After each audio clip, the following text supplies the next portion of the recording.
Saudara kita ke sorotan lain, Ketua DPRD Magetan Suratno menangis saat ditetapkan sebagai tersangka dugaan korupsi penyalahgunaan dana hibah pokok pikiran tahun anggaran 2020-2024 sebesar 242 miliar rupiah.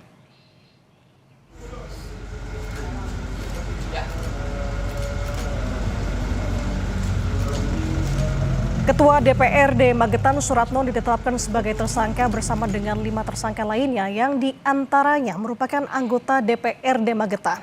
Kasus korupsi ini berawal dari adanya alokasi dana hibah periode 2020-2024. Suratno saat itu masih menjadi anggota DPRD. Dari total anggaran 335,8 miliar rupiah, terrealisasi sebesar 242,9 miliar rupiah yang disalurkan melalui organisasi perangkat daerah.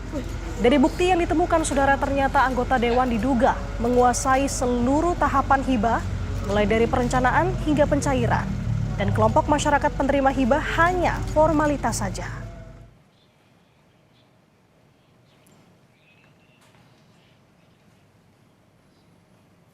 Penyimpangan sistematis yang dilakukan oleh oknum anggota DPRD dengan modus menguasai seluruh tahapan hibah mulai dari perencanaan hingga pencairan.